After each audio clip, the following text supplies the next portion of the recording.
Salamat naman at maaga akong nagising ngayon. Hindi ko pwedeng mamiss ang leksyon ni Ma'am tungkol sa kasaysayan. Heto na, handa na ang lahat.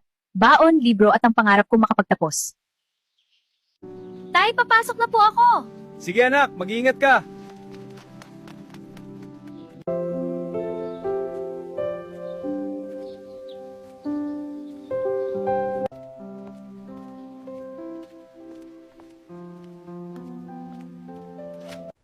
Magandang umaga sa'yo, Joy. Magandang umaga din, Ella.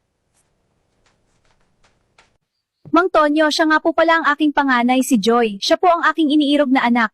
Magandang araw sa iyo, Joy. Ako si Tonyo, kaibigan ako ng nanay mo. Aayusin natin ang petsa ng pag-iisang dibdib ninyo ng aking anak. Salamat Ano kaya ang pinag-uusapan ni na Inay at Itay kamag-anak ba namin yun?